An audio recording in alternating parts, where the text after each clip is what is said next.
যতই মারো তোমার মেয়েকে মারো, পুলিশ তুমি যতই মারো তোমার মেয়েকে মারো, পুলিশ তুমি যতই মারো তোমার মেয়েকে মারো।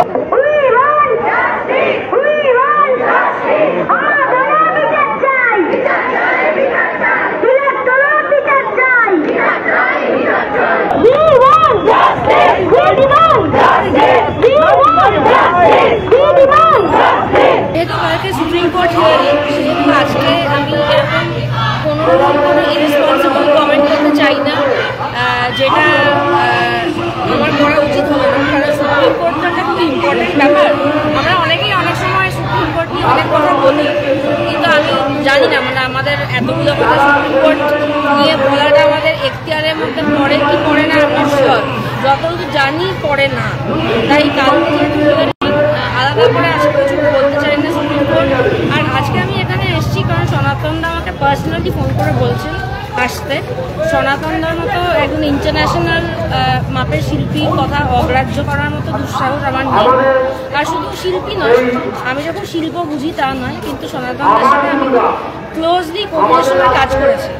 কাজে আমি দেখেছি যে যখন লোকে মানে সেই পাগল হয়ে যাচ্ছিল ফেসবুকে ছবি দিতে যে কে কোভিডে কী করেছে, তখন আমি দেখেছি যে আমি আর সনাতনদা কীভাবে একটা ছবি না দিয়েও পরপর কাজ করে গেছি। কাজেই সনাতনদার উপর আমার আস্থা আছে, এবং এখানে যারা কাজ করছেন, যারা প্রাইমারিলি সবাই পুজোর সাথে জড়িত, তাদের কাছে সনাতনদা তো একটা মানে বট গাছের গাছ। কাজেই সনাতনদার ডাকে সবাই এসছে, আমিও এসেছি।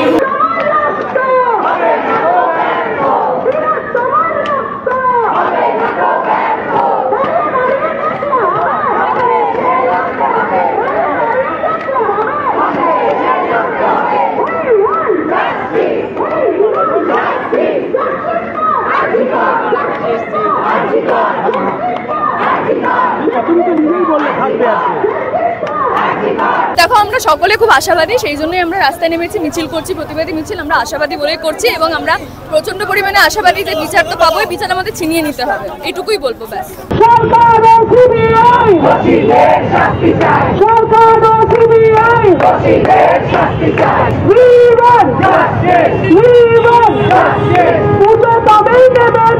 বিচার পেলে